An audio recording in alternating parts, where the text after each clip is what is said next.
Time क्या हो रहा है? हो गया शुरू। हो गया। हाँ। ओम 6:30।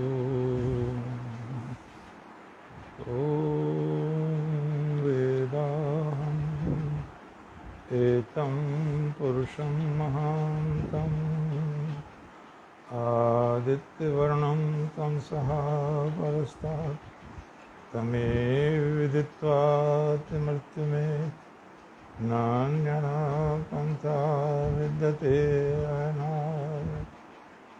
देवियों एवं सज्जनों, प्यारे बच्चों, आज की वार्ता का विषय है वेदों में ईश्वर का स्वरूप। हमारा धर्म प्राचीनतम धर्म है। सभी विद्वान ये मानते हैं कि ऋग्वेद प्राचीनतम ग्रंथ है। Rigveda is the oldest creation in the world library. इसलिए जब ऋग्वेद प्राचीनतम ग्रंथ है, जो धर्म ग्रंथ है, तो धर्म भी हमारा ही प्राचीन है। ये विदेशी विद्वानों ने भी स्वीकार किया है, लॉर्ड मैकाले वगैरह ने, कि जब भारत अत्यंत उच्च कोटि की सभ्यता का आनंद ले रहा था, उस समय बहुत से देश जंगली अवस्था में थे। और मनु भगवान का आदेश भी है, एतद् देश प्रसूतस्य सकाशाद्र जन्मनः स्वं स्वं चरित्रं शिक्षेरन् पृथिव्यां सर्वान्वाः। सारी पृथ्वी के सारे देशों के लोग आके भारत के ऋषियों की चरण शरण ग्रहण करके विद्याएं प्राप्त करें, अपने को ज्ञान से संपन्न करें। वेदों में जब हम अध्ययन करते हैं तो जो वेद काल का समाज है बहुत सरल है, बहुत पवित्र है, आशाजनक है, उत्साहवर्धक है। वहाँ निराशा को स्थान नहीं है। बहुत सुंदर सुंदर कल्पनाएं हैं। और भगवान के, ईश्वर के विषय में कहा गया है, एकम सद विप्रा बहुधा वदंती। वो परमात्मा सत्ता तो एक ही है, किंतु उसको विभिन्न नामों से पुकारा जाता है। इसका अर्थ ये है कि ये जो सारे नाम हैं वो ईश्वर के ही नाम हैं। और वैदिक धर्म एकेश्वरवादी धर्म है। दूसरी विशेषता ये है कि ये किसी व्यक्ति का चलाया हुआ धर्म नहीं है। जो वैदिक ऋषि हैं उनको कहा गया है मंत्र दृष्टारः। उन्होंने मंत्रों का अर्थात विचार का दर्शन किया है, समाधि की अवस्था में उनको प्राप्त किया है। किसी आदमी का, किसी दूत का, किसी पैगंबर का चलाया हुआ ये धर्म नहीं है। ये महान सत्य के आविष्कारों पर आधारित धर्म है। श्रीमती एनी बेसेंट कहा करती थी, मैंने 40 वर्षों तक विश्व के सभी धर्मों का अध्ययन किया है और मैं इस निष्कर्ष पर आई हूँ कि हिंदू धर्म से अधिक वैज्ञानिक, विज्ञान सम्मत, धर्म सम्मत, निष्पक्ष, पूर्ण कोई भी धर्म नहीं है। उन्होंने अन्यत्र भी कहा है, जब सृष्टि बन रही थी तो परमात्मा प्रत्येक देश को एक एक शब्द देकर भेज रहा था। उन्होंने उदाहरण भी दिए हैं, जैसे यूनान को ब्यूटी, सुंदरता, रोम को लॉ, कानून आदि। उन्होंने कहा लेकिन अपनी ज्येष्ठ संतति भारत को उसने एक शब्द प्रदान किया, धर्म। और धर्म का किसी भी भाषा में अनुवाद नहीं किया जा सकता। इसका अर्थ है कर्तव्यों की संहिता, न केवल मानव के प्रति, पशुओं के प्रति, पक्षी के प्रति, प्रकृति के प्रति, सबके प्रति। इसीलिए ये पूर्ण है। वेद में जो ईश्वर की कल्पना है वो निराकार के रूप में है। सपरिगात शुक्रम अकायम अरुणम अस्नाविरम शुद्धम अपाप विद्धम, वो सबको घेरे हुए है, महाबलवान है, नस नाड़ी के बंधन से परे है, उसके शरीर नहीं है। अन्यत्र भी कहा न तस्य प्रतिमास्ति, उसकी कोई प्रतिमा नहीं बन सकती, अर्थात उसका द्वितीय नहीं हो सकता कोई, उस जैसा कोई नहीं हो सकता।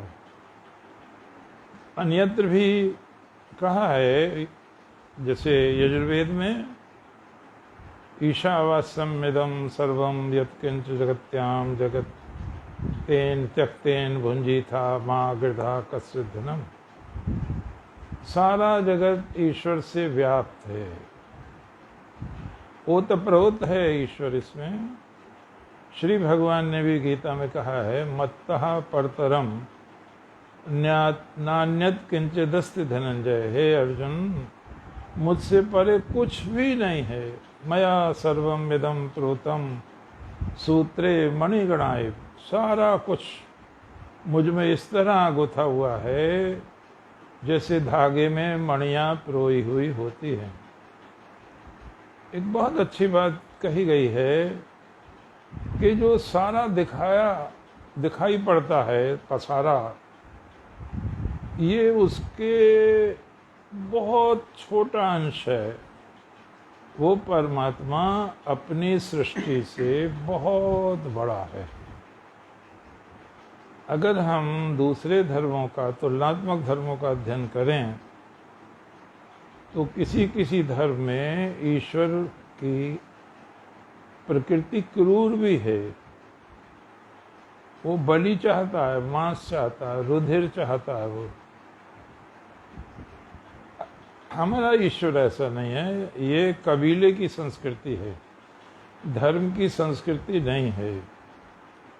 यदि कहीं वैदिक धर्म में इस तरह का लांछन पाया जाता है तो वाम मार्गियों द्वारा लगाया हुआ है, वो दूसरों के द्वारा लगाया हुआ है। वेद में इस प्रकार का कोई उल्लेख नहीं है।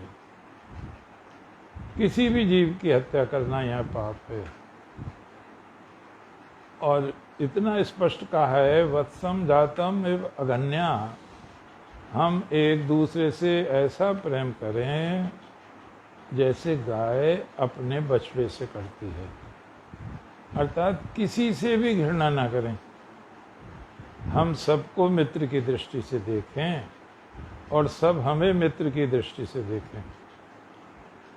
वेद में जहाँ परमात्मा के अनेक रूप हैं, वहाँ उनको सखा भी कहा गया है, मित्र। कई जगह मित्र कहा गया परमात्मा को। द्वा सपर्णा सवेजा सखाया, सुंदर पंख वाले दो पक्षी वृक्षों की डाल पर बैठे हैं। एक फलों को खाता है, थूकता है, दूसरा दृष्टा है, खाता नहीं है, देखता है। तो सखा कहा उसको। वेद में एक और मंत्र है, उसमें परमात्मा को मित्र कहा। एक मंत्र में सा नो बंधुर जनिता स विधाता, सब कुछ कहा। बंधु कहा, जनिता कहा, पैदा करने वाला कहा, विधाता कहा, शासक कहा उसको। सामवेद के एक मंत्र में कहा गया है, प्रेष्ठम भो अतिथिम स्तुषे मित्रम इव प्रियम अग्ने रथम नवेद्यम। सारे नाम परमात्मा के हैं और उसका सर्वोपरि सर्व संक्षिप्त नाम ओम है। जब हम आ कहते हैं तो मुंह खुल जाता है, हु कहते हैं तो गोल हो जाता है, पूरा ब्रह्मांड आ जाता है। माँ कहते हैं तो होठ बंद हो जाते हैं। अर्थात सृष्टि का सृजन, सृष्टि का पालन, सृष्टि का संहार, ओम तीनों का प्रतिनिधित्व करता है, जिसको हम ब्रह्मा विष्णु महेश की भूमिका कहते हैं। वेद में बहुत प्यारा मंत्र है कि ओम, हर मंत्र के आगे ओम लगेगा। ओम ने बहुत यात्रा की है। ये अंग्रेजी आदि में जाके ओमनिशिएंट बना है इससे शब्द, जो सबको देख रहा है। ओमनिप्रेजेंट बना है, जो सर्वत्र व्यापक है, सर्वव्यापक, सर्वदृष्टा। ओमनिप्रेजेंट, ओमनिपोटेंट, सर्वशक्तिमान, पोटेंसी शक्ति को कहते हैं। तो ये ओम से बने हैं शब्द। कहते हैं विद्वान, ओम से ही आमीन शब्द बना है। लोकमान्य तिलक आदि महानुभावों ने ये सप्रमाण सिद्ध किया है कि स्वस्तिक चिन्ह, जिसको ईसाइयों ने बाद में अपना लिया, ये ईसा से बहुत पहले प्रचलित था। भारत में, मिस्र में, दूसरे देशों में ये नया प्रतीक नहीं है। स्वस्तिक चिन्ह जो है कल्याण का प्रतीक, स्वस्ति कहते ही कल्याण को हैं। तो यहाँ कहा गया वो परमात्मा श्रेष्ठ है, गुड, बेटर, बेस्ट, अर्थात वो सर्वोपरि है, सर्वश्रेष्ठ है। फिर कहा गया वो अतिथि है। अतिथि का मतलब है देश और काल से परे है, अनादि है। फिर क्या कहा गया? इस तुषे, किसकी स्तुति करें? उसी की स्तुति करें जो सर्वश्रेष्ठ है, जिसका नाम ओम है, जो सर्वव्यापक है, जो सर्वशक्तिमान है, जो सृष्टि का सृजन करता है, पालन करता है, संहार करता है। और क्या कहा गया? वो जो परमपिता परमात्मा है, अनेक प्रकार से उसको कहा गया। या आत्मदा बलदा यस्य विश्वपासते प्रशम, यस्य देवा यस्य छाया अमृतम कस्मै देवाय हविषा विधेम, स नो बंधुर्जनिता सविधाता धामानि वेद भुवनानि विश्वा यत्र देवा अमृतमाना शानास्तृतीय धामन्य धैर्यन्ते। ओम अग्ने नय सुपथाराय अस्मान् विश्वानि देव वयुनान विद्वान युधस्म जुहुराण मेनो भूष्ठाम तेनम उक्तिम विधेम। परमात्मा से बार बार ये प्रार्थना की गई है, हम सरल बने, हम निष्कपट बने, हम पवित्र बने, हमें हमारे चरित्र पर दाग ना लगे कोई भी, और हम व्रत पालक बने। ओम अग्ने व्रतपते व्रतम चरिष्यामि तच्छकेयम तन्मे राध्यताम इदम अहम अनृत्यात् सत्यम उपेमि। हे प्रभु, आप ही सबसे बड़े व्रतपति हैं। मैं आपसे प्रार्थना करता हूँ, मुझ में भी शक्ति दीजिए, सामर्थ्य दीजिए, मैं भी सत्य पर चलूं। ओम अग्ने व्रतपते व्रतम चरिष्यामि तच्छकेयम तन्मे राध्यताम इदम अहम अनृत्यात् सत्यम उपेमि। मेरे पैर डगमगाएं, मैं असत्य पर जाने लगूं। प्रभु मुझे संभाल लेना, मुझे सत्य पर ही लगा देना। ओम असतो मां सद्गमय तमसो मां ज्योतिर्गमय मृत्योर्मा अमृतम गमय। ईश्वर के नाम पर, धर्म के नाम पर लड़ाई उन विचारधाराओं ने चलाई है जिन्होंने स्वयं का आविष्कार किया है ईश्वर का। ईश्वर स्वतंत्र है, उसे किसी की आवश्यकता नहीं है किसी की मदद लेने की। वो स्वयं ही समर्थ है, सृष्टि बनाता है, पालन करता है, संहार करता है। उसे किसी सेवक की, किसी परामर्शदाता की कोई भी आवश्यकता नहीं है। आवश्यकता उसे होती है जो असमर्थ होता है कहीं कहीं। ईश्वर सर्वसमर्थ है। तो मंत्र में बहुत सुंदर ढंग से कहा गया, स्तुषे, हे मानवों, तुम उसी परमपिता परमात्मा की स्तुति करो जो हमारा उत्पादक है, पालन करता है, नियामक है।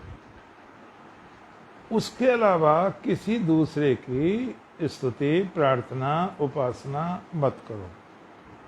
वो सारी की सारी अवैदिक हैं, तामसिक हैं। अब ये कहा परमात्मा कैसा है?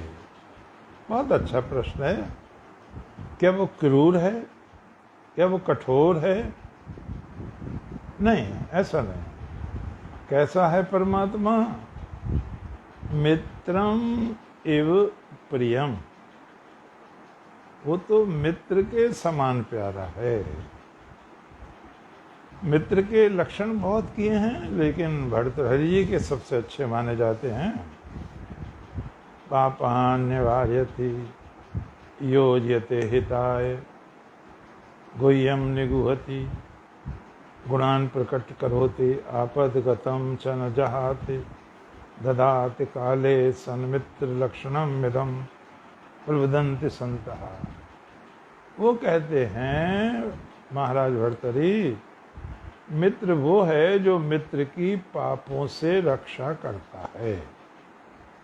पापान निवार्यति, पापों से रक्षा करता है, बचाता है। योज्यते हिताय, शुभ कर्मों में लगाता है। गुणान प्रकटी करोति, मित्र के गुणों का वर्णन करता है। छिपाने योग्य बातों को छिपाता है, गुणों को प्रकट करता है। आपद गतम च न जहाति, आपत्ति के समय सच्चा मित्र साथ नहीं छोड़ता। धीरज, धर्म, मित्र अरु नारी, आपद काल परखिए चारी। इनकी परीक्षा होती है आपत्ति के समय में। तो वो कहते हैं कि देखो, परमपिता परमात्मा बहुत प्यारा है, वो सखा है, वो मित्र के समान प्यारा है। और कैसे पापों से बचाता है हमें। दयानंद जी महाराज से ये प्रश्न हुआ, जब परमात्मा निराकार है, वाणी नहीं है, बोलता नहीं है, तो पापों से कैसे बचाता है? ये बड़ा अच्छा प्रश्न है, अच्छी जिज्ञासा है। स्वामी दयानंद जी महाराज ने इसका उत्तर भी बहुत सुंदर दिया। जब कोई मनुष्य अशुभ कर्म करने चलता है तो उसे लज्जा होती है, संकोच होता है, उसे भय होता है। ये जो प्रतिक्रिया है, ये चेतावनी है परमात्मा की तरफ से कि ऐसा मत करो। आपको ध्यान होगा, जब रावण भगवती सीता का हरण करने जा रहा है तो काकभूषण गरुण जी से क्या कहते हैं?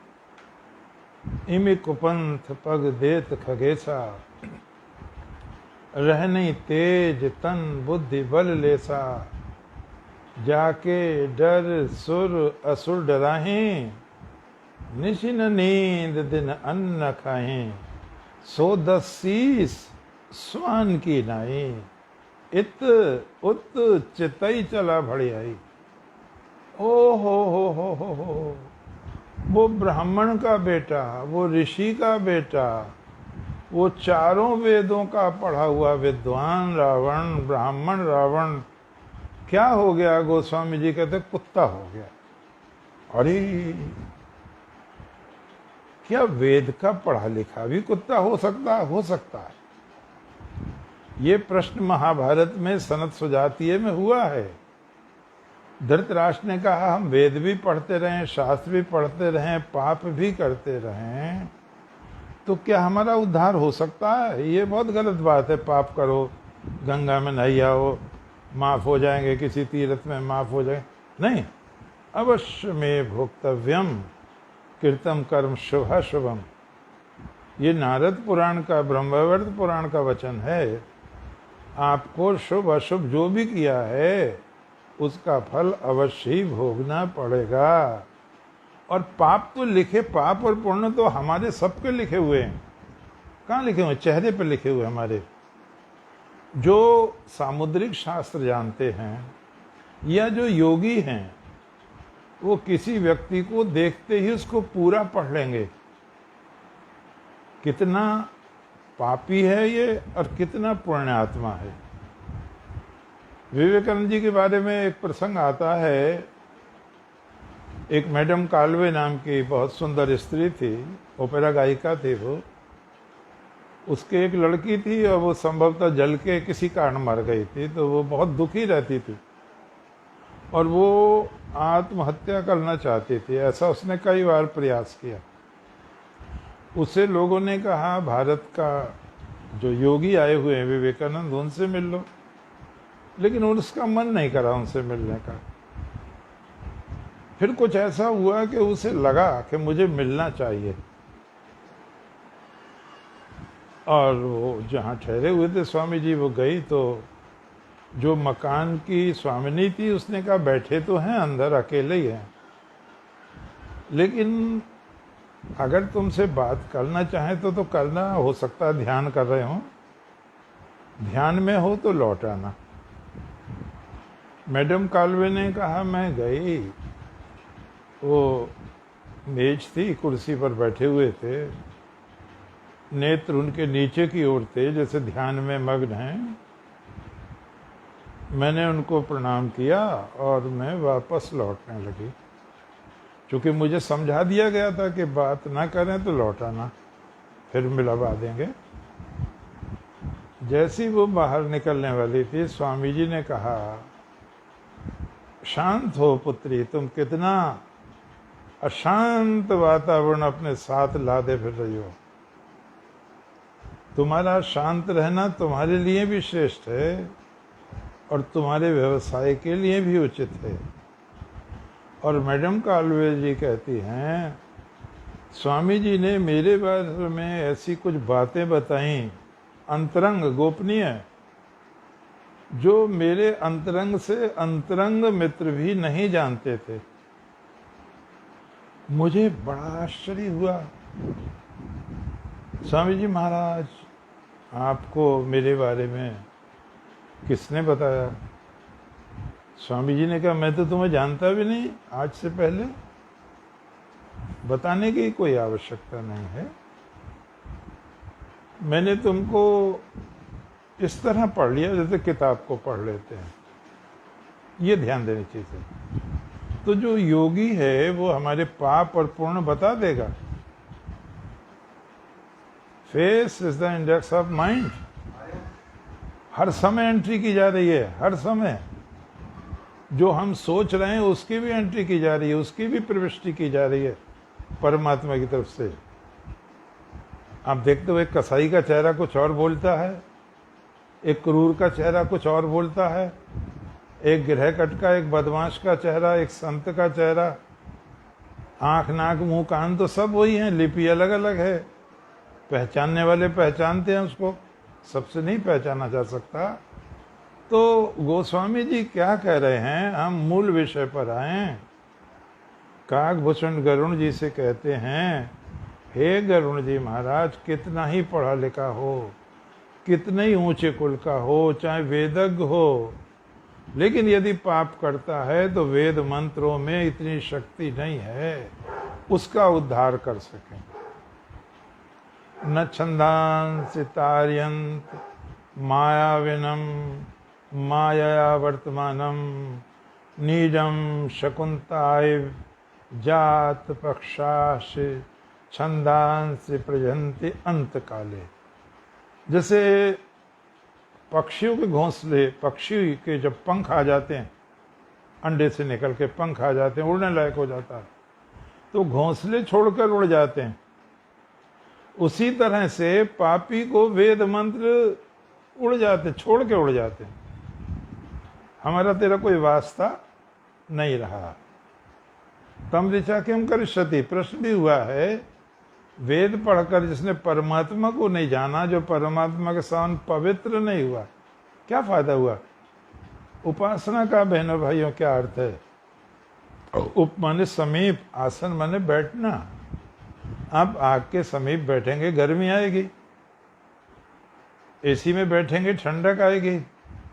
तो हम परमात्मा की उपासना करते हैं, परमात्मा के जैसे बनते हैं, फिर दया आती है, करुणा आती है, अहिंसा आती है, प्रेम आता है, सत्य आता है, आनंद आता है, वो सारी देवी संपदा आती है। यही तो पहचान है, हम ईश्वर की ओर बढ़ रहे हैं या नहीं बढ़ रहे हैं। कहते हैं काकभूषण जी महाराज, इमि कुपंथ पग देत खगेसा, खग धन ईश, पक्षियों का स्वामी। ख माने आकाश, ग माने गमन करना। जो आकाश में उड़ते हैं वो पक्षी। हे पक्षी राज गरुण, जब कोई भी व्यक्ति कितना ही बड़ा हो, पढ़ा लिखा हो, सुंदर हो, रूपवान हो, कितने ही बड़े खानदान में पैदा हुआ हो, कितने बड़े ऋषि का लड़का हो, जब वो कुपंथ पर पैर रखता है, इमे कुपंथ पग देत खगेसा, रह नहीं तेज तन बुद्धि बल लेसा, उसके शरीर में तेज नहीं रहता, उसका बुद्धि बल क्षीण हो जाता है। यही तो स्वामी दयानंद कह रहे हैं। जब कोई पाप करने चलता है तो लज्जा होती है, शंका होती है, गिलानी होती है। ये परमात्मा की आवाज है, उसकी नॉकिंग है, उसकी चेतावनी है। हट जाना चाहिए, हमें पाप से हट जाना चाहिए। तो यहाँ पर फिर कहा, रावण ने इतना पढ़ा लिखा वेदज्ञ होकर भी क्या उसकी स्थिति हुई? इमि कुपंथ पग देत खगेसा, रह नहीं तेज तन बुद्धि बल लेता, जाके डर सुर असुर डराए, सब डरते थे देवता असुर भी। 110 आहा 110 4 और 6 10 शीश दर्शन, वो 4 वेद और 6 वेदांगों का ज्ञाता, ये 10 हैं।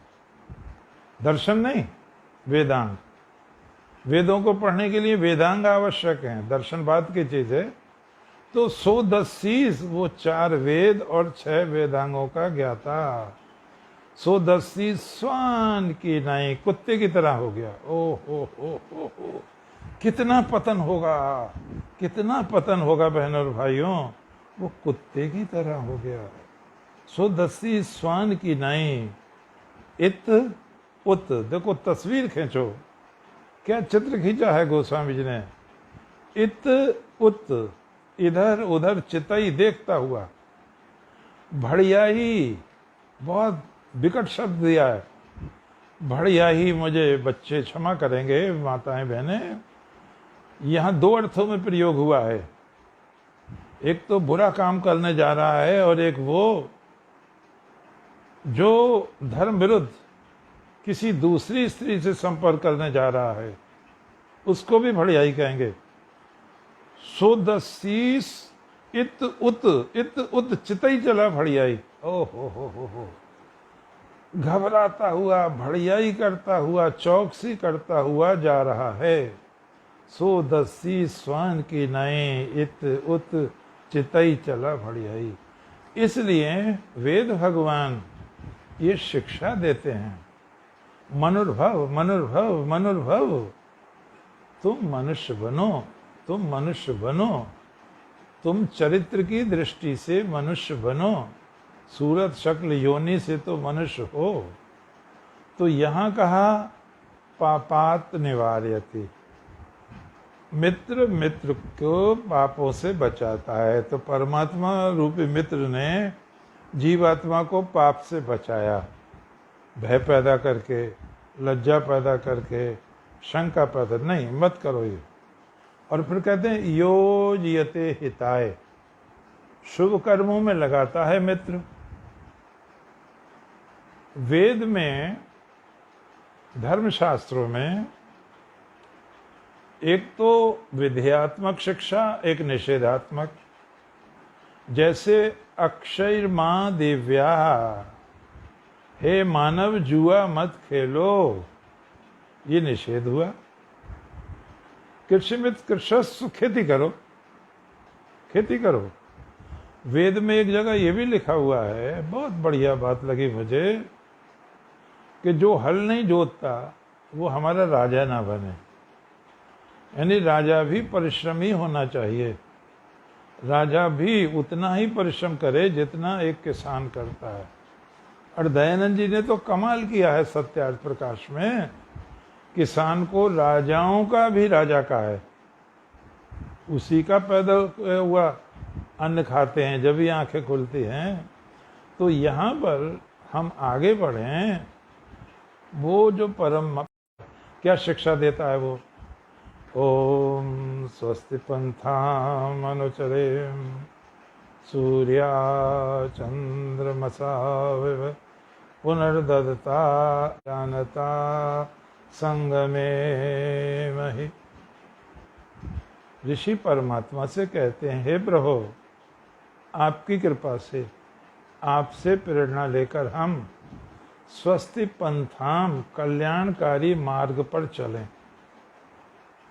सूर्या चंद्रमसाविव, सूर्य चंद्रम असौ इव, सूर्य और चंद्रमा के समान।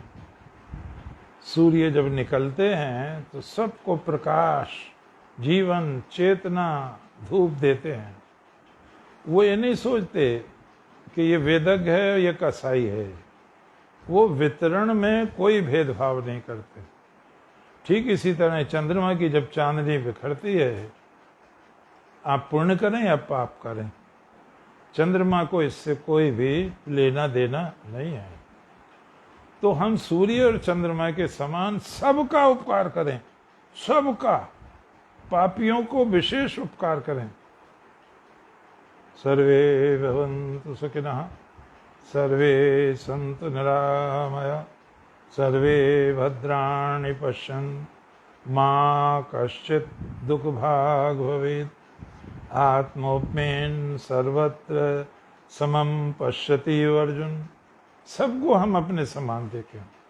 विद्या विनय संपन्ने ब्राह्मणे गविहस्तने शुनिचैव शपाके च पंडिता समदर्शिनः। प्रभु अर्जुन से कहते हैं, विद्या विनय से संपन्न ब्राह्मण में, गाय में, हाथी में, कुत्ते में, चांडाल में जो समान रूप से परमात्मा का दर्शन करता है, वही विद्वान है। जो घृणा करता है, भेद करता है, उसको मोक्ष प्राप्त नहीं होगा। ईश्वर के समान हम निर्दोष बने, सम बने, सरल बने, पवित्र बने। फिर क्या करता है मित्र? गुणान प्रकटी करोति। सच्चा मित्र वो है जो सभा में, मंडली में बैठकर अपने मित्र के गुणों की प्रशंसा करता है। देखो बहनों और भाइयों, चापलूसी अलग चीज है, प्रशंसा अलग चीज है। प्रशंसा की जानी चाहिए अच्छे लोगों की। आज आप देखो, असंभव को संभव करके दिखा दिया। जो पाप हमारे गले में 24 जून 1206 को लगा गुलामी का, मंदिर गिरा दिए गए, तीर्थ गिरा दिए गए, बलात्कार हुए, धर्म भ्रष्ट हुआ, हाहाकार हुआ, शासन पे शासन बदलते चले गए, व्यक्ति बदलते चले गए, लेकिन परमपिता परमात्मा की ज्योति फूटी नरेंद्र मोदी के रूप में, योगी के रूप में, शाह के रूप में। और वो काम करके दिखा दिया जैसे लोग असंभव समझते थे। इसीलिए भगवान कृष्ण ने हमें इशारा किया है, पहचानो उन लोगों को, पहचानो जिनमें मैं प्रकट हुआ हूं। यद यद विभूति मत सत्वम श्रीमदूर्जितमेवा तत्तदेवावगच्छ त्वं मम तेजो अंश संभवम। वो मैंने भेजे हैं, मैं उनके रूप में आया हूँ, उनकी प्रशंसा करो, उन्हें आगे बढ़ाओ, योगदान दो और किण्वन्तो विश्वम आर्यम, संसार को श्रेष्ठ बनाओ। तो हमारा ये कर्तव्य है, हम मित्र के गुणों की प्रशंसा करें जिससे और लोगों को प्रेरणा मिले अच्छा बनने की। फिर कहते हैं कोई ऐसी चीज है गुह्यम निगुहति, छिपाने योग्य चीजों को छिपाता है। मित्र फजीता नहीं करता, मित्र बाद में समझाता है। देखो तुम बीड़ी पीते हो, तुम सिगरेट पीते हो, तुम शराब पीते हो, तुम में ये कमी है, ये शोभा नहीं है, इसे तुम्हें दूर करना चाहिए। औरों से छिपाएगा लेकिन उससे समझाएगा। तो ठीक ईश्वर को जो हमें पूर्ण रूपेण जानता है वो भजिता नहीं करता बल्कि प्रकाश देता है, संकेत करता है, हमें वो समझाता है। एक बार का प्रसंग है, एक तहसीलदार साहब थे, अमीचंद नाम था उनका। दयानंद जी के दर्शन करने आए, भक्त लोग बैठे हुए थे। किसी ने कहा तहसीलदार साहब गाते बहुत अच्छा हैं। दयानंद जी ने कहा तो उन्होंने भजन सुनाया, बड़ा अच्छा भजन लगा। स्वामी जी ने कहा कल भी आइएगा। बोले आऊंगा मैं। जब वो चले गए तो लोगों ने कहा साहब आप इसे जानते नहीं हैं, ये तो बड़ा चरित्रहीन व्यक्ति है, ये तो शराबी है, मांसाहारी है, वैश्यागामी है ये। तो दयानंद जी ने कहा पहले तो नहीं बताया तुमने। अब उस समय तो चौकीदार से भी डरते थे अंग्रेजी जमाने में, तहसीलदार से तो कहने क्या था। उन्होंने कहा साहब हम नहीं कह सकते थे, हम आपकी तरह निर्भय नहीं हैं। उन्होंने कहा अच्छा कल देखते हैं। अमीचंद जी आए, स्वामी जी ने कुछ भी प्रकट नहीं होने दिया, भजन को कहा, उन्होंने भजन सुनाया।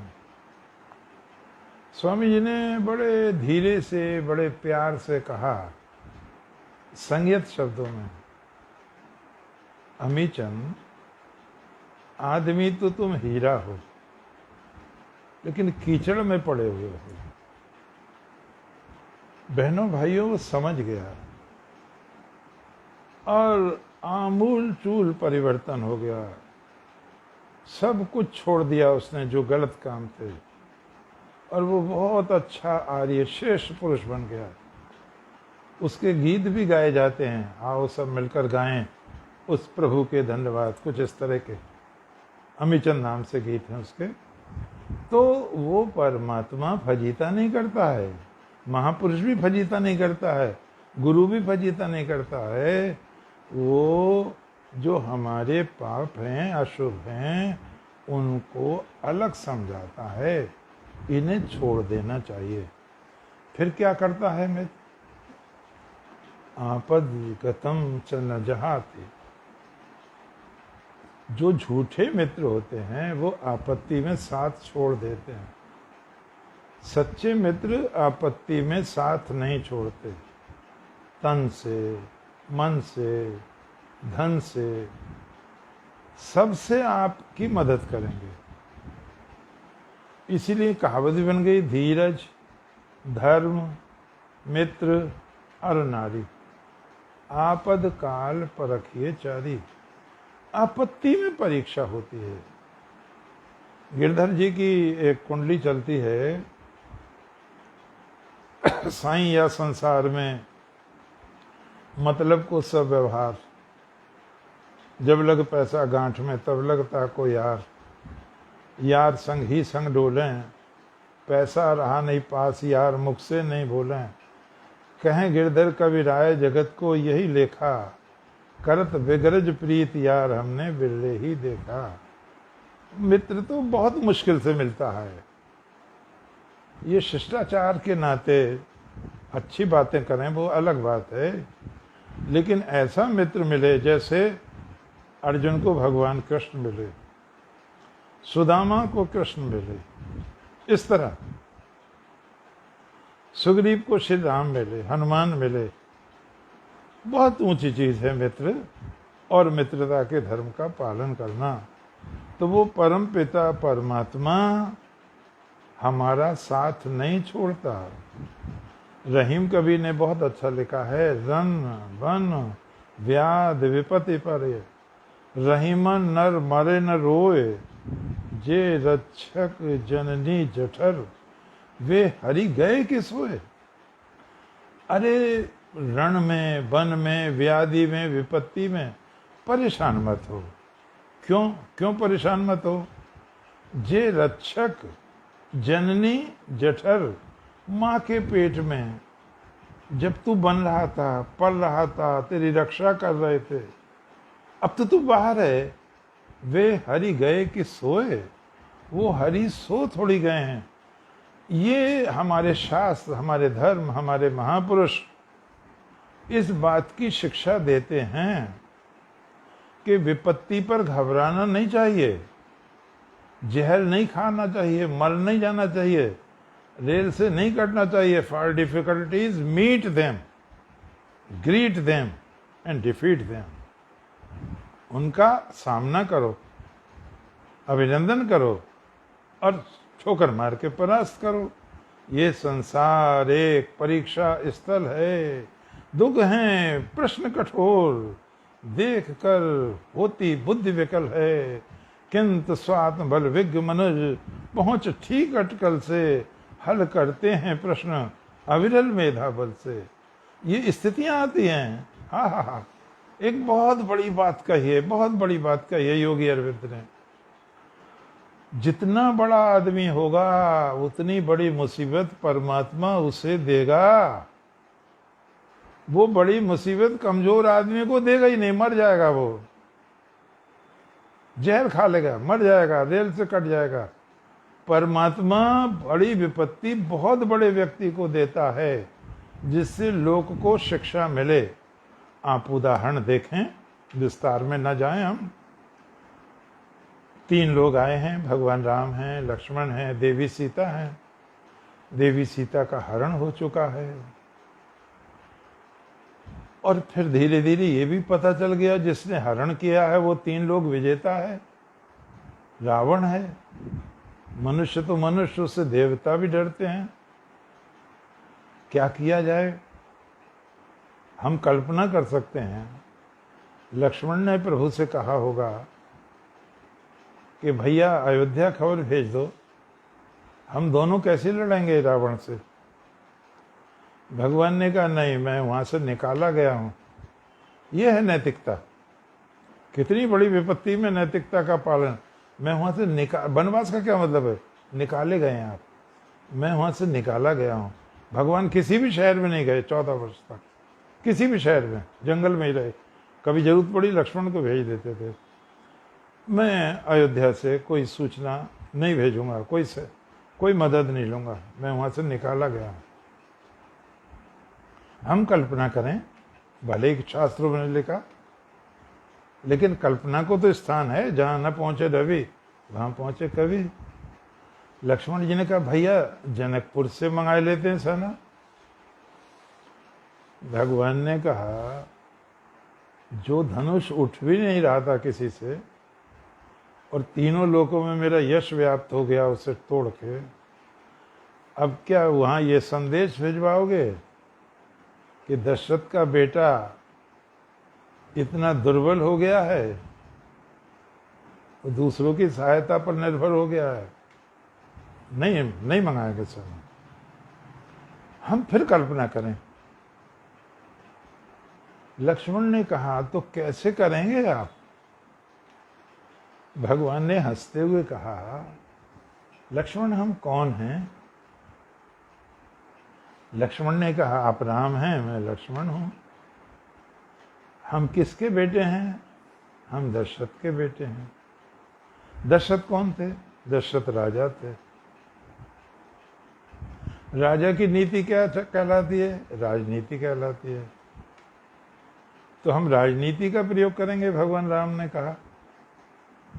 लक्ष्मण ने कहा कि यहां ना राजा है न सेना है, न कोष है, न सेनापति है, यहाँ काय की राजनीति का प्रयोग करेंगे?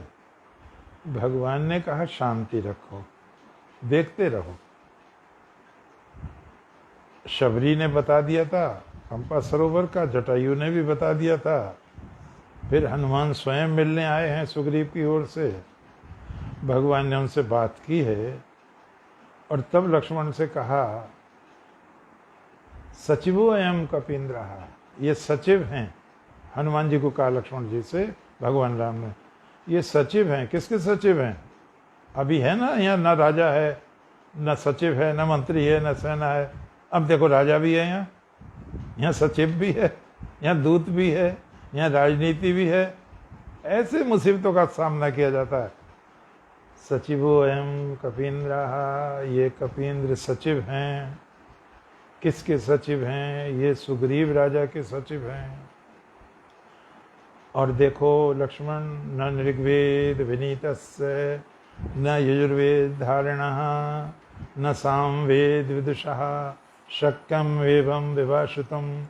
जिसने ऋग्वेद को नहीं पढ़ा और जीवन में धारण नहीं किया, जो सामवेद का ज्ञाता नहीं है, स्वर आरोह अवरोह का जिसे ज्ञान नहीं है, न ऋग्वेद विनीतस्य न यजुर्वेद धारणः, जो यजुर्वेद में पारंगत नहीं है, उसकी शिक्षाओं पर जिसने अमल नहीं किया है, न सामवेद विदुषः, जो सामवेद का विद्वान नहीं है। तो क्या कहा? न ऋग्वेद विनीतस्य न यजुर्वेद धारणः न सामवेद विषा शक्य एवं विभाषितम।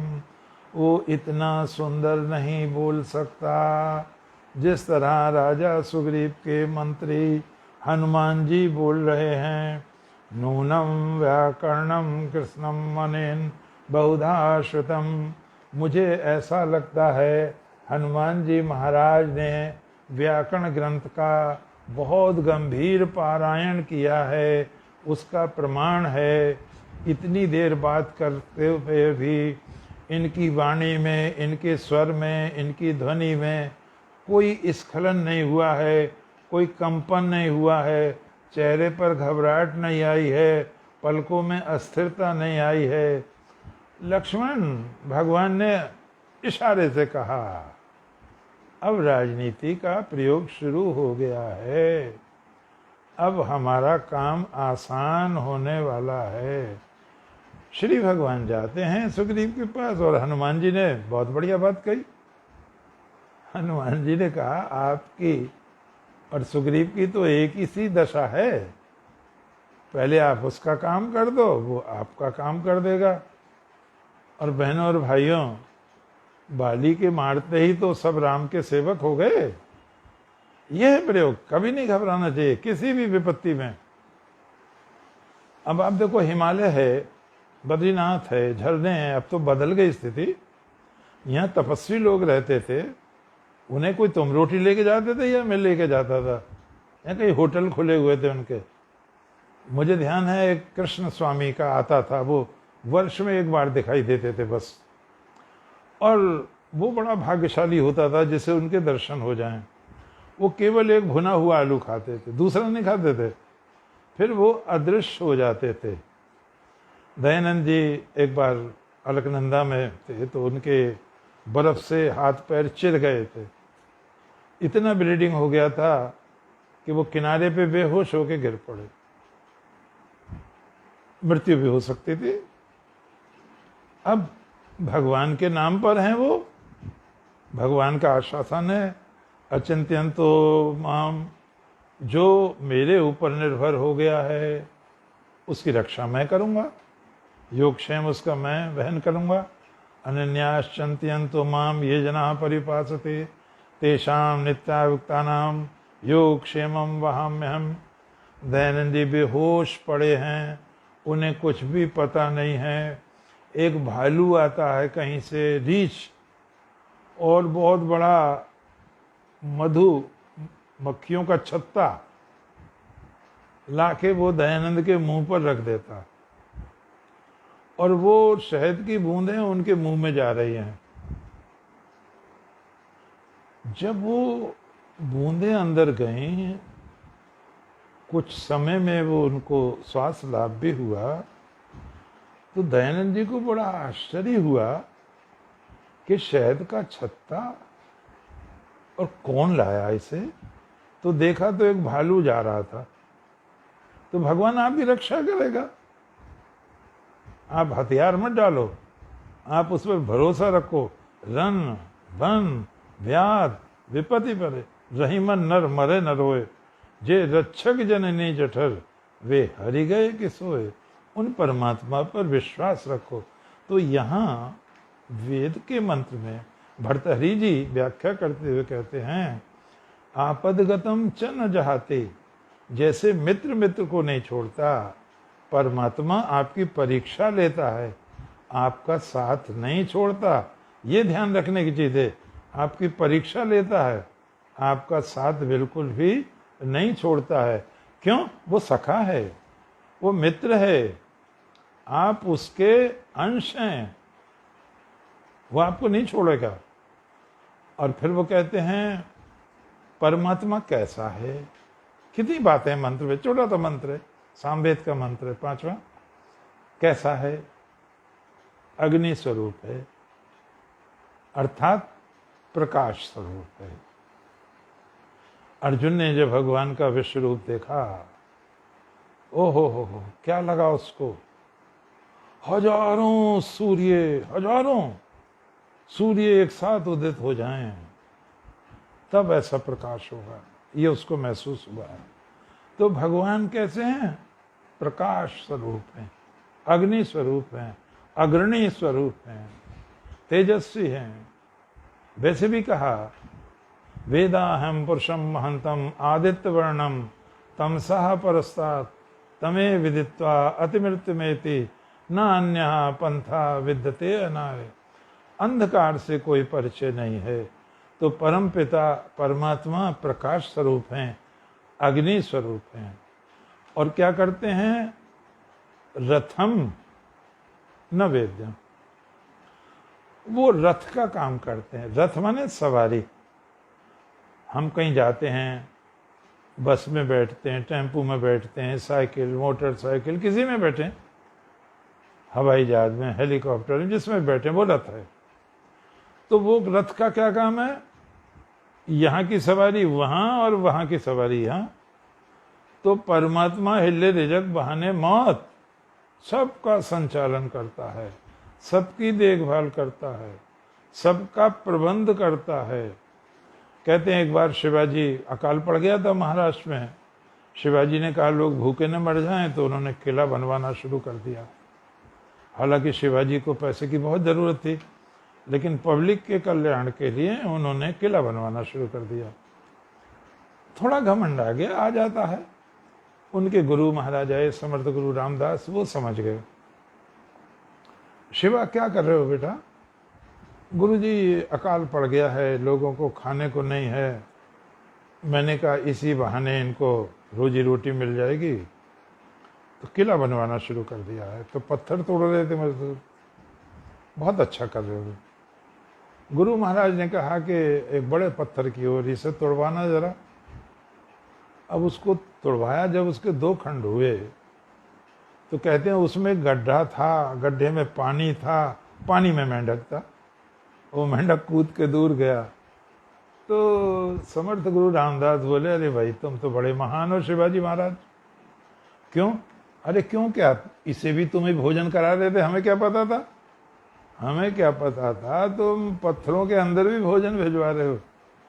शिवाजी ने बहनों और भाइयों चरण पकड़ लिए, मुझसे गलती हो गई गुरुजी, मुझसे घमंड हो गया, मैं घमंड नहीं करना चाहिए था मुझे। तो हमसे अगर कुछ अच्छा काम होता है तो हमें घमंड नहीं करना चाहिए। तो परमपिता परमात्मा वहन करता है, सबकी रक्षा करता है। हिले रिजक बहाने मौत, ये एक मुहावरा भी है। अग्नि रथम न वेद्यम। आखिरी बात रह गई बहनों और भाइयों, परमात्मा कहाँ रहता है? ये जो क्रिकेट वाले हैं, वैसे तो सभी खिलाड़ी एक से हैं। मैं किसी का ना मित्र हूं ना शत्रु हूं। मित्र तो हूं, शत्रु किसी का नहीं हूं। इन्होंने बड़ी अंधेर गर्दी मचाई है क्रिकेट वालों ने। जिसके 50 बन गए वो बल्ला दिखा रहा है ऊपर को, जैसे भगवान तेरा बल्ला ही देखने को बैठा है। 100 बन गए तो कहना क्या है। अरे बावले, भगवान तो चारों ओर है। ईशावास्यम इदम सर्वम यत्किंच जगत्याम। तू वहां जो फेंक रहा है, तेरी रक्षा कौन कर रहा है? धरती पे नहीं है क्या परमात्मा? वो तो अणु अणु में है, परमाणु परमाणु में है, और वो तो सर्वव्यापक है, ओमनीशेंट है, ओमनी प्रेजेंट है, ओमनी पोटेंट है। लेकिन इन्होंने क्रिकेट वालों ने बिल्कुल उसे ऊपर टांग दिया। और कुछ लोगों में ये गलतफहमी भी हो गई कि ईश्वर 5वें आसमान पर है, चौथे पे, कि ईश्वर 7वें आसमान पर है। और मैंने कहा भी था, हमारे गुरुजी पढ़ाते थे, बहुत बहुत संत पुरुष थे, तो ऐसी उन्होंने एक कहानी सुनाई कि विभिन्न धर्मों के लोग गए, नौकरी तो मिली नहीं, जब पैसे बचे घर आने को कि भाई खीर बना लो। अब घर के पास तो आई गए, खीर बनी थोड़ी, बोले भाई ये तो पेट नहीं भरेगा, सो जाओ, इसे पेड़ में टांग दो, और जो सबसे अच्छा स्वप्न देखे वो सारी खीर अकेले ही खा ले। अब वो खीर टांग दी बंधुओं और बहनों पेड़ में। अब वो जब सुबह को सो के उठे तो वो जो एक सज्जन थे कि खीर तो मुझे ही मिलनी चाहिए, क्यों? मैं तो ईश्वर के पास पहुंच गया 4थे आसमान पर। उन्होंने कहा तो बहुत अच्छा आदमी है। तो बोले तुझे कैसे मिलेगी, तू तो 4थे पे ही अटक गया, मेरा ईश्वर तो 7वें आसमान पर रहता है। तो उन्होंने कहा खीर तो इसे ही मिलेगी। अब वो जो तीसरा था वो चुप था, और हमारे गुरुजी कहते थे वो जाट था। जाट बड़े बुद्धिमान होते हैं। तो बोले भाई तुम? बोले मैंने कोई सपना अपना नहीं देखा भैया। तो बोले यार इसे तो मिलेगी नहीं, चलो आधी आधी बांट लो। उसने कि आधी आधी नहीं, जो 7वें आसमान पे उसे ज्यादा मिलेगी, जो 4थे पे उसे कम है। अब उसमें लड़ाई होने लगी। बोले यार देखो सही, तो देखा तो पतीले में खीर ही नहीं है। अबे तुम्हारी ऐसी तैसी, जिस पर लड़ाई हो रही है उसमें तो खीर ही नहीं है। तो उन्होंने कहा भाई खीर कहाँ गई? चौधरी साहब से पूछा खीर कहाँ गई? बोले भैया मैं बड़ी गहरी नींद में सो रहा था, और हनुमान जी आई है और एक गदा मारी मेरे, मैं डर के मारे उठ गया। काय की सुगंध आ रही है? मैंने कहा खीर बनाई। ला तो कहाँ है खीर? लोग कितनी स्तुति प्रार्थना करते हैं तब मैं दर्शन देता हूँ। मैंने कहा जी ऐसे ऐसे। तो बोले पिटेगा क्या? मैंने भैया डर के मारे पतीली खोल के हनुमान जी को दे दी। वो सारी खीर खा गए। मुझसे बोले तैने भी खाई है क्या? बोले ना। खाएगा? मैंने कि चख तो लेता, मैं बड़े उससे बनाई थी। तो मेरे ऊपर भैया पतीली मारी फेंक कर, तो मैंने चाटी है। ये जरा सी बड़ी सुंदर खीर बनी थी। अब वो दोनों लड़ पड़े कि जब हनुमान जी आए तो तेने हमें आवाज क्यों नहीं दी? तुम हो पागल दोनों। अब गला सूख गया बोलते बोलते, जानवर भी बोलने लगे गीदड़ पीदड़। तुम पागलों, ये तो बताओ 4थे आसमान पे आवाज पहुंच जाती, 7वें आसमान पे आवाज पहुंच जाती। अब शैल वर्मा जी अष्टांग योग पर बोल रही हैं, तो 4था आसमान यह है हृदय। योगी लोग हृदय में ध्यान करते हैं। ईश्वर सर्वभूतानां हृदय से अर्जुन तिष्ठति। और सर्वोपरि स्थिति ये ब्रह्मरंध्र है, ये 7वां है। ये चक्र है, ये 4था है, वो 7वां है।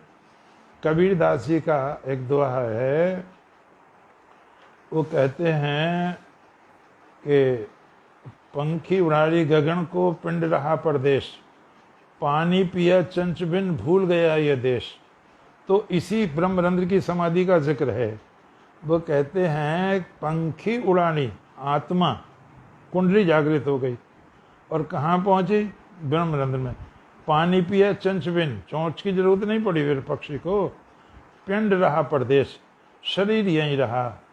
तो ये परमात्मा की स्थिति है कि परमात्मा कहाँ है? वेद्यम, हृदय रूपी वेदी में परमात्मा का दर्शन करना चाहिए।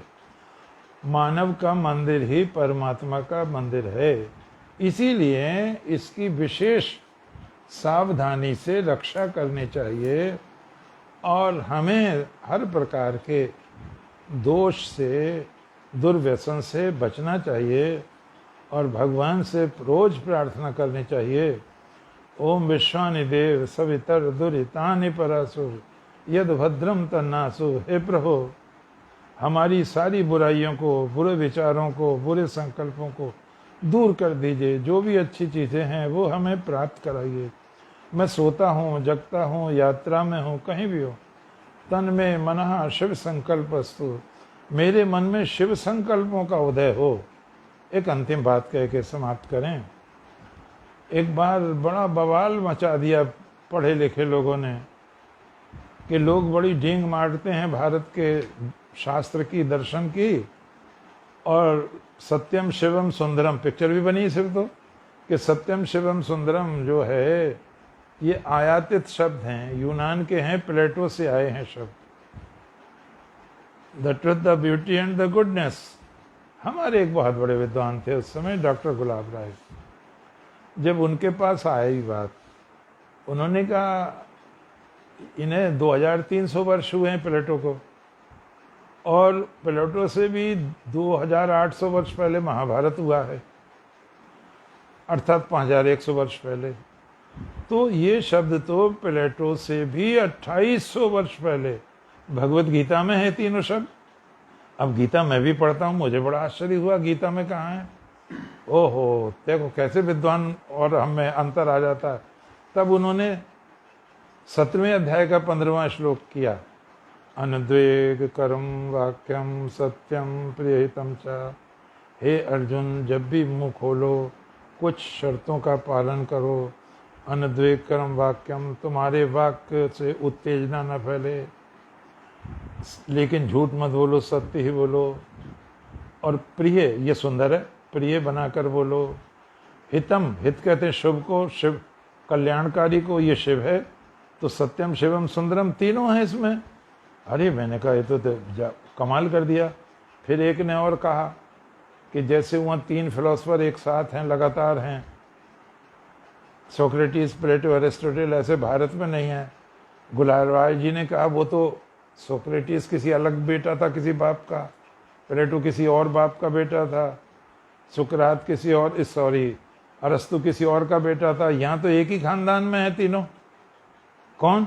पाराशर, महाविद्वान है, कानून की किताब चलती है पाराशर स्मृति उनके नाम पर। फिर उनके पुत्र तो जगत विख्यात हैं, व्यासोच्चिष्टम जगत सर्वम, सारा साहित्य व्यास का झूठा है। जो महाभारत में है वो तो मिल जाएगा, जो इसमें नहीं है कहीं नहीं मिलेगा, ऐसी घोषणा। और विश्वकोश है ये महाभारत हमारी संस्कृति का। तीसरी चीज उन्होंने कहा, पाराशर, व्यास और उनके बेटे वीतराग, शुकदेव, जन्मजात ज्ञानी। जब वो जा रहे थे तो कुछ स्त्रियां नंगी नहा रही थी किसी तालाब में। तो ये जब निकले जा रहे थे तो उन्होंने कोई इनकी चिंता नहीं की, ऐसी नहाती नहीं वो। लेकिन थोड़ी देर में कहते हैं व्यास उसे ढूंढते हुए आ रहे थे अपने बच्चे को कि मत जाओ मत जाओ मत जाओ। वैराग हो गया था सुखदेव को। तो व्यास जी को देखते ही वो झटपट झटपट अपने अपने कपड़े पहनने लगे। तो व्यास जी ने कहा, मैं तो बुढ़ा आदमी हूँ, तो मुझे तो देख के कपड़े पहनने लगे। अभी जवान बेटा गया है, लड़का गया है, उसे तो तुम्हें बिल्कुल भी। तो उन्होंने कहा, आप में उसमें अंतर है। क्या अंतर है? वो जन्मजात योगी है, वीतराग महात्मा है, आप गृहस्थ हैं, आप काम सुख को भोग चुके हैं, काम रस आपके अंदर है। ये शिक्षा लेने की आवश्यकता है। तो गुलाब राय ने कहा, यहाँ तो एक ही खानदान में 3 महापुरुष हैं। अरे अपने महापुरुषों का सम्मान करो। मैं अंत में यही कहूँगा, हमें वेदों पर, उपनिषदों पर, भगवत गीता पर, अपने महापुरुषों पर, अपनी परंपराओं पर गर्व करना चाहिए। बच्चों को उनकी शिक्षा देनी चाहिए। आप किसी भी महापुरुष को देख लें, चाहे महाराणा प्रताप हो, चाहे शिवाजी हो, चाहे महात्मा गांधी हो, चाहे डॉक्टर हेडगेवार हो, चाहे सावरकर हो, कोई भी महापुरुष आपको भारत का ऐसा नहीं मिलेगा जो रामायण और महाभारत की शिक्षा का ऋण जिस पर ना हो। तो इसलिए हमें बहुत ही प्यार से ना ही तृप्यामी पूर्वेशाम श्रवणश्चरितम महद, ये कहा है जन्मेजय ने, मुझे अपने पूर्वजों के पवित्र चरित्र को सुनते हुए तृप्ति नहीं होती। हे वैशंपायन जी, आप उनका गुणगान करते रहिए और मैं पवित्र होता जाऊं। बहुत बहुत धन्यवाद सभी को, बच्चों को प्यार। जय श्री कृष्ण। कुछ आ रहा है देखिए बेटा, क्या आ रहा है? 2 लोगों का नाम है, कार्तिक प्रसाद, कालिका कालिका प्रसाद और शशि शर्मा। हाँ। अच्छा।